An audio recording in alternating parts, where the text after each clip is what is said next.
Hello and welcome to Off My Shelves, and in this episode we're going to be looking at the absolute version of V for Vendetta by Alan Moore and David Lloyd, and we will get underway. So to tackle the elephant in the room straight away, I have got a damaged copy of this book, purely and simply because I picked it up from a bookstore that was selling it off ridiculously cheap because it had been really whacked about. But I bought it because I genuinely have some books in my collection that I know I will read and reread and don't really think ever of selling them on or anything. So if I can save a couple of quid and it doesn't affect the reading experience or my enjoyment too much, I'll just jump in and go for it. So don't be offended by my damaged copy, it saved me money in the short term at least. But yeah, before we get too far into the story of V for Vendetta, we are going to be looking at the build of the book. Now, size-wise, it's bigger than your Omnibus and your standard deluxe edition. Omnibuses and deluxe editions being the same size, really. And it is bigger in height and in width. It does come with matte finished paper. It comes with a ribbon bookmark. It does come with a dust jacket and a slipcase, both of which have got these really stark black, white and red designs going on. And they lush. And the cover itself has just got V's mask on it in red, and then the writing down the side, really. It's fairly plain underneath the dust jacket, but it is nice. The one thing I will say is the dust jacket and the cover has got this matte black finish that picks up every single stain imaginable in terms of, even when you've got nice, clean, dry hands, you'll pick it up and the book will be covered in fingerprints and you'll be able to see it. So you're constantly polishing this book down before you put it back on the shelf, really. So now to the story, and obviously it goes without saying that we are doing this on November the 5th, 2021 on purpose, because the whole story starts on November the 5th, 1997 in this story, and what we're in a dystopian future. A nuclear war and a cold war has broke out across the world in 1988, and it's left most of the countries of the world and continents of the world even totally and utterly devastated. And so Britain was one of the few that were deemed as not a worthwhile target because it didn't have the nuclear capacity and all that. So while these big countries like Russia and America were blowing each other up, Britain kind of got out of it unscathed. But it did have the effects of nuclear fallout, so it ravaged the country and the country was in disarray for years. And then by the early 90s, all these different powerful groups were getting together, and one of them became dominant over the others, and they just happened to be a far right-wing group, and they took power, they were voted in, and they basically give some semblance of order and community back to Britain, but not in any way, shape or form the stability and the community that we enjoy now. Really, it is a far right community. It's Britain in the grip of far right politics and far right movements, really. So there's all manner of ethnic cleansing going on. There's barely a person of colour in the entire book, on purpose, because they have been kind of eliminated out of society, really, to cleanse society, very much so in the kind of same vein as, you know, Nazi Germany and things like that.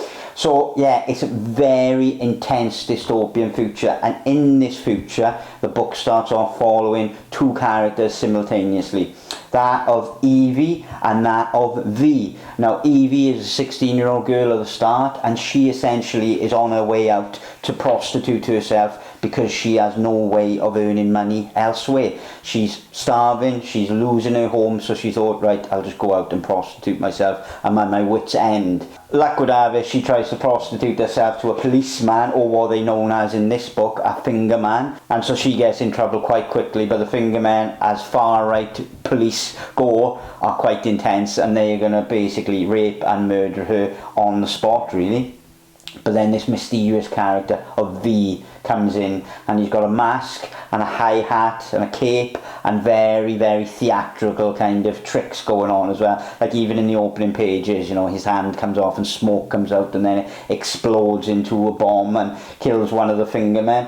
And in general, he's got this look of Guy Fawkes, but you don't see his face or don't get an idea about what he's like under this clothing or under that mask. You get no indication of that whatsoever. you do get an indication of him being ridiculously fast. Evie is saved by V, and he gives her a front row seat to one of his greatest achievements, and one of the best and most impactful opening few pages of a book, really. He does what Guy Fawkes failed to do back in the 1600s, and what that was blow up the Houses of Parliament and destroy the seat of power in Britain. He's making this massive statement that he is here to bring down the powers that be in Britain and to bring change in and to usher change in, really. And fundamentally, the book really splits into three broad kind of groups, I would say. It splits into V's story, Evie's story, and then the story of the political party that now rules Britain. And so it looks into all the different elements, from the leader to the people in control of the radio and television stations, the people in control of intelligence and policing. And so it looks at all them, and it looks at their life and shows how they basically kind of created this far-right dystopian future to benefit themselves more than anyone else, but how unscrupulous and disgraceful they are as people, really. Evie's story and V's story intersects with them on many different points, really. Evie goes with V, and she gets educated slightly in all this otherworldly stuff to her, and what it is essentially is stuff from before the nuclear fallout. V's home, the Shadow Gallery, is just littered with posters and memorabilia of before the nuclear fallout, and it's showing the variety of culture, the variety of music, of art, of film, of everything, all of which had been sucked from society by this new right-wing party because they didn't want this cultural difference. They wanted it eradicated out. They wanted everything white and stable and horrible in every way. As you go through the story, you get little snippets as to what V's past is, in terms of him being in a concentration camp and certain things happening to him there to affect him as a human being and possibly drive him insane. But that's kind of left up to your own conclusions, really, if you do think he's insane or just very intelligent.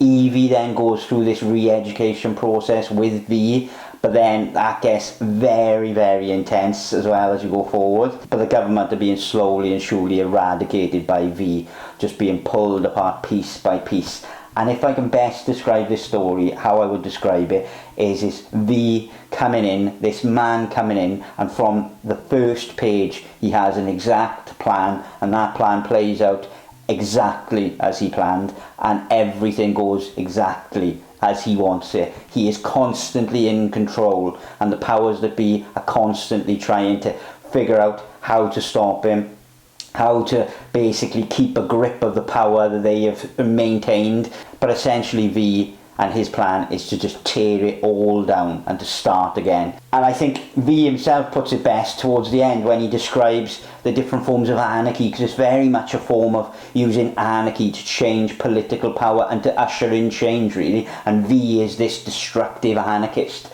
But as V says in the book, there are two types of anarchists. There are creators and destroyers, and V is the destroyer, the ultimate destroyer, really. But this story is also about the creator, and so the whole story arc takes you through V dissecting this dystopian government, ripping it to shreds in such ingenious ways, to be honest, using their media tools, using their hatred for each other against them, all these very intricate ways. But also then he's laying down the foundation for someone to take his place and create a new world rather than destroy it.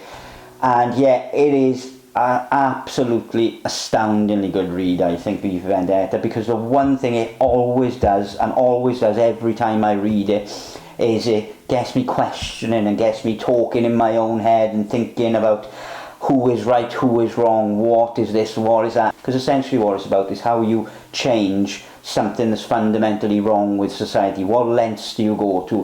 What do you do? How do you approach it? And is that approach right or wrong? And how future will be the only telling sign of whether it is right or wrong, really. The artwork in it overall is absolutely stunning. It's exactly the style of artwork that has always just brought me in. It's just this amazing kind of style of artwork. Lots of black used, lots of dark areas. It's a wonderful piece of art, I think, by David Lloyd. And it's a shame, really, that David Lloyd hasn't been more impactful. And I don't mean that to belittle him, but this is basically David Lloyd's kind of masterpiece, essentially, and arguably Alan Moore's masterpiece. But Alan Moore has many other works that you can go to and reference, but David Lloyd hasn't got that amount of other works. There's only a handful of other things that he's done, and that's a great shame because his artwork is stunning. The colouring is brilliant as well, because it did originally come out in black and white, but then when DC took over publishing it, they published it in 10 issues, which are all collected in here, and coloured it. But the colouring is brilliant because it's this almost like weird watercolour wash. It's not watercolour, but it's got that feel of watercolour in places. And yeah, it's got a really mucky colour to it, which I think really suits the story in a big way. But I purposefully don't want to go too far into the story, because every issue of this kind of peels back a different layer of a character or a different part of the world, and it's best experienced fresh, I think. But even then, when you go back into it and you reread it and reread it, it does peel itself away even more, and you get even more from it, I think. And yeah, these last few weeks I have been focusing a little bit much perhaps on Alan Moore and his work, but V for Vendetta, believe it or not, is my favourite of Alan Moore's work, full stop really. It is a book that I've come back to time and time again, and one of the few that always gets my brain whirring about thinking of different things when I finish it. But it's well worth anyone's time. There are a handful of extras at the back. There's a nice afterword by Alan Moore, and there's a few preliminary sketches by David Lloyd and things like that. And yeah, thank you very much for watching anyway, and I will catch you on the next one.